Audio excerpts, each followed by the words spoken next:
比较高。像这一套磨粉机，我们看一下，这是60吨的磨粉机，这12台磨，然后这边呢是5架筛。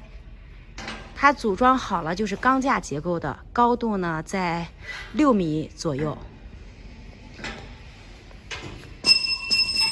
这个就是筛子，这个颜色呢是客户赞比亚那边专门定制的颜色，我们正常的颜色呢都是绿色的。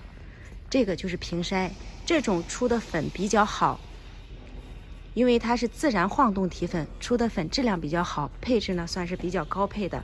像元螺制粉呢，元螺制粉一般呢就是在像20吨的、10吨的、15吨的、30吨的这种比较小型的才会配元螺制粉，稍微大型一点的、高配的都是配这种。